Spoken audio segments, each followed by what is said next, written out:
কালু আসলে আমাদের পোষা কুকুর নয়। আমরা যখন এই কলোনিতে আসি তখন কালু ছাড়াও এখানে আরও অনেকগুলো কুকুরই ছিল। ওই কলোনির ভেতরে থাকে, কখনো বাইরে থাকে, মানে এই পাড়ার কুকুর বলতে গেলে। তো আমি প্রতিদিনই ওকে খেতে দিই, দুবেলা তিনবেলা করে খেতে দিই। তো সেই হিসেবে হোক আর যাই হোক, ও এখন আমার বাড়িতেই থাকে, বেশিরভাগ সময়টাই থাকে। তো আমি তোমাদের আগেও বলেছি যে আমি ওর জন্য গেট খুলে রাখি সবসময়, গেট বা দরজা সবসময় খুলে রাখি। তোমাদের দেখাই যে বাইরের গেটটা আছে, এই গেটটা একটুখানি খোলা থাকে, এইখানটাতেও থাকে কখনো, আর এই দরজাটা এটাও খোলা থাকে।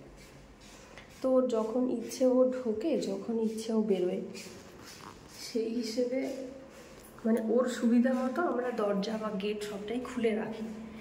কিন্তু আমাদের কলোনির ভেতরে যে সমস্ত গার্ডেরা আছে তারা ওদেরকে খুব একটা ভেতরে এখন থাকতে দেয় না।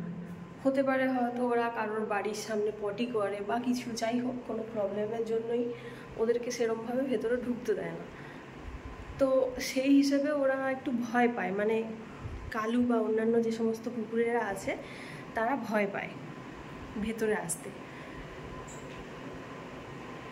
তাই জন্য মানে আমি ওকে খুব সাবধানেই রাখি ভেতরে।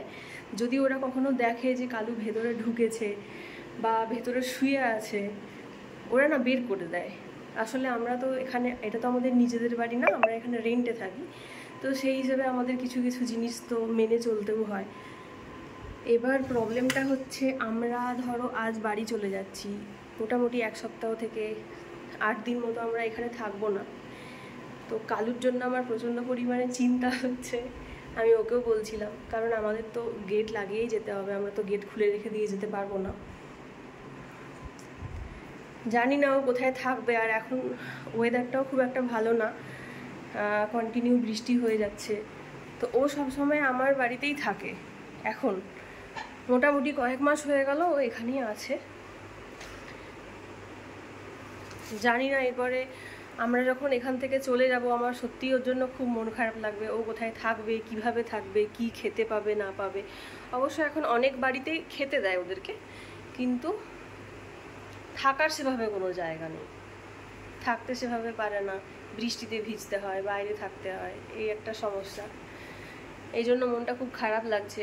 যাব ঠিক আছে, কিন্তু ওকে সেই বাইরে রেখে দিয়ে যেতে হবে, আমার খুব কষ্ট হচ্ছে। আমি জানি না কিভাবে মানে তোমাদের বলবো, তোমরা বুঝতে পারবে কি না, কিন্তু সিরিয়াসলি খুব কষ্ট হচ্ছে।